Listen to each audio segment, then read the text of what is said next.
This is a continuation of Lecture 8, your Introduction to Databases. In this lesson, we're going to talk about terminology. The first is all that has to do with a table. So this is a table, as you're probably familiar with.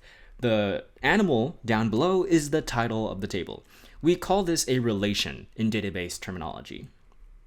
Now here we have along the horizontal axis the rows, or in other words the records or tuples. And then finally vertically oriented we have the columns, or also equivalently called attributes or fields. Now the column descriptions are what we call a schema. The schema is made up of three different types. The first is the name of the column. The second is the type of the column. There's text, integers, and a number of other types that we'll talk about in the next slide. And the third part here is the constraint. So you'll notice here that in these second and third columns, we have greater than or equal to 0. In the first column, we have something that is called a primary key constraint. We'll talk about this in later slides. So here is a practical tip for simplicity and convenience. Make sure to keep table names singular and camel case like we did in the previous slide. Okay, so I'm going to do this in reverse. Let's start off with the constraints. So there are 5 different constraints available to you. These are your tools for keeping your data clean inside of your database. So get familiar with these constraints because this will be an asset when you begin to actually read data from your database. You'll be thankful that you set these up. The first is not null. This ensures that a column never has empty values in any of its rows. Second is a default. So you can actually set a default value. So if the user doesn't specify what data to enter for that column, you'll enter in this default value instead. The third one is uniqueness. This can guarantee that for all rows in a column, those values are always unique. You can also guarantee uniqueness across multiple columns, and we'll see examples of this later on as well. The fourth one here is the primary key. We'll talk about this later. The primary key is basically the identifier for a table. This primary key is used in various ways to make your queries a lot faster. So you should always specify a primary key.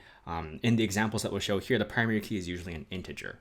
And finally, the last constraint is one that we showed earlier. It's a simple check.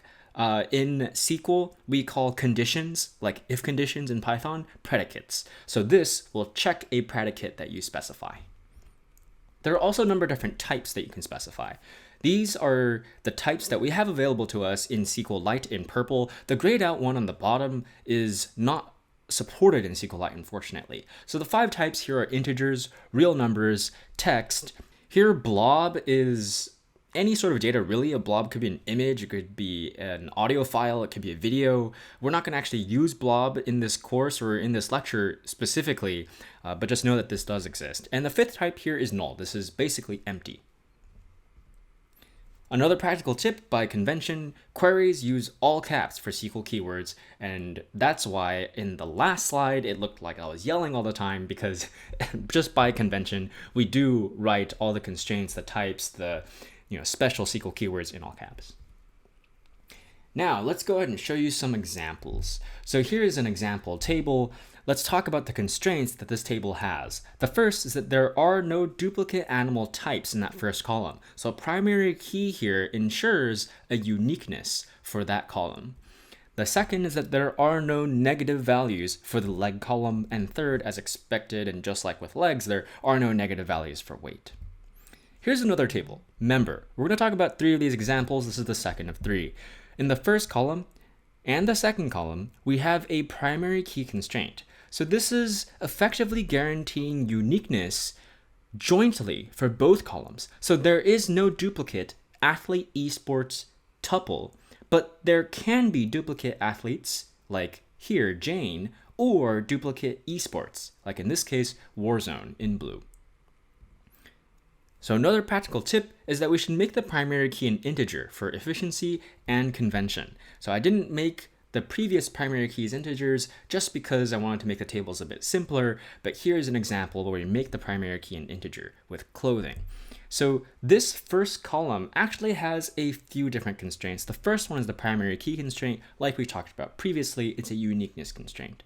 The ID also is auto incremented. So you'll see that the auto inc, that's just my very crappy abbreviation for auto increment. And what that means is that the ID column is automatically populated and it starts from 1 and is automatically incremented for you anytime you insert a new row. The second column here is the SKU. Here we say that there are no duplicate SKUs from the uniqueness constraint. And the third one is not null. Not null again just means there are no empty values allowed in this column. The third practical tip here is to add created at and updated at columns for maintainability. You can also specify through special SQL keywords how to make these columns self-update. We're not going to talk about these columns very much. We're in fact not going to include them in examples just for readability. We're going to skip over this basically, but keep this in mind for the future. You'll often have these two columns available to you in industry grade production databases. And finally, here's the takeaway. SQL offers types and constraints to enforce data cleanliness. So keep in mind that you do have these two tools at your disposal when you're creating a database. That's it.